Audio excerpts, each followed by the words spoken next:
मानविकता देखाइले video stretcher रे असहाय वृद्धा को बोही आनिले नंदाहांडी वीडियो क्षीरोद चंद्र साहू। गत किछि दिन धरी जड़े अजणा असहाय वृद्ध मालीगुड़ा गाँवर नदी तटरे भोकिला अवस्था पड़ रही।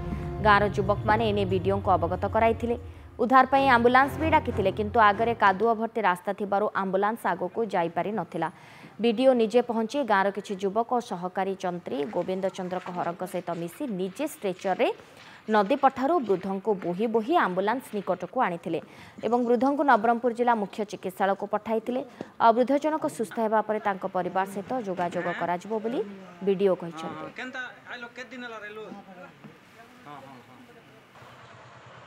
एटा कहबी कि चलतु जिते आम कौन अपरचुनिटी पाऊँ चलतु समस्ते मिसिबा जन आउ जन को साहाय्य करवा जिते कौन क्या आम दुखर देखुचे कि असुविधार देखुचे तांको सहयोग करवा और गोटे सुंदर सोसाइटी तैयारी करने चेष्टा करवा। आम डीएचएस को पठेचु ट्रिटमेंट चली एपर्यंत कौन पता चलना जना पड़ूना कहीं से किसी कहीपर ना कि किसी डिटेल्स जाने पारना। तो आम चेष्टा करुँ अति शीघ्र सुस्थ अवस्था को आणबू और जो रिलेटिव अच्छा आम कंटाक्ट करूँ। जदि आम क्या कंटाक्ट कर पालू किए जब नथिबे आम चेष्टा करूँ वृद्धाश्रम नहीं रखू और भलरे रखिकी केमती स्वास्थ्य अवस्था भल रही से प्रचेषा करूँ।